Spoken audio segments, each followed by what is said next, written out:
65 kilometre नाद सांगलीकरांचा म्हणून social मीडियावर रील्स माध्यमातून गाजावाजा करत घोडागाडी शर्यत काढणाऱ्या घोडागाडी चालकांसह हुल्लडबाज तरुणांना यंदाही पोलिसांनी मिरजेपासून सांगलीपर्यंत चोपलं. 2 दिवस पोलीस दलाला चॅलेंज देणाऱ्या रील्स नंतर शुक्रवारी मध्यरात्री 2 वाजण्याच्या सुमारास पोलिसांनी त्यांना चोप दिल्याच्या रील्स सोशल मीडियावर चांगल्याच व्हायरल झाल्याचं पाहायला मिळाले. चिंचलीला बैलगाडीतून किंवा घोडागाडीतून शेकडो भाविक परंपरेप्रमाणे जात असतात. आता त्यांच्या जोडीला दुचाकी मोठ्या प्रमाणात असतात. यात्रा संपल्यावर भाविक घरी परतत असतात. कर्नाटकातील मायक्का देवी यात्रा संपल्यानंतर चिंचली ते सांगलीवाडीपर्यंत 65 किलोमीटर घोडागाडी शर्यतीचा थरार गेल्या काही वर्षांपासून पाहायला मिळतोय. कर्नाटकातून सांगलीवाडीपर्यंत नॉनस्टॉप दंगामस्ती आरडाओरड करणाऱ्या हुल्लडबाजांमुळे अनेकांना त्रास होतो.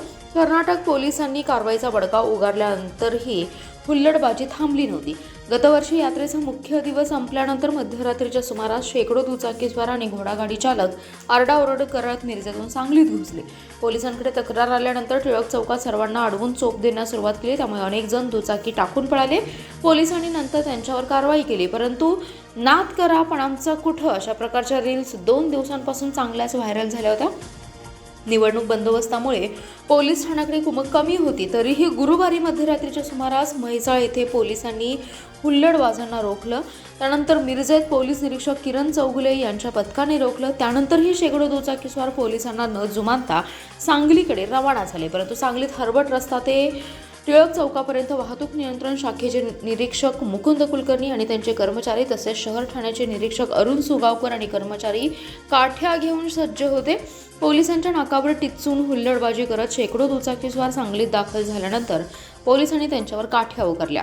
त्यामुळे अनेकांची पाठ सोलून निघाली.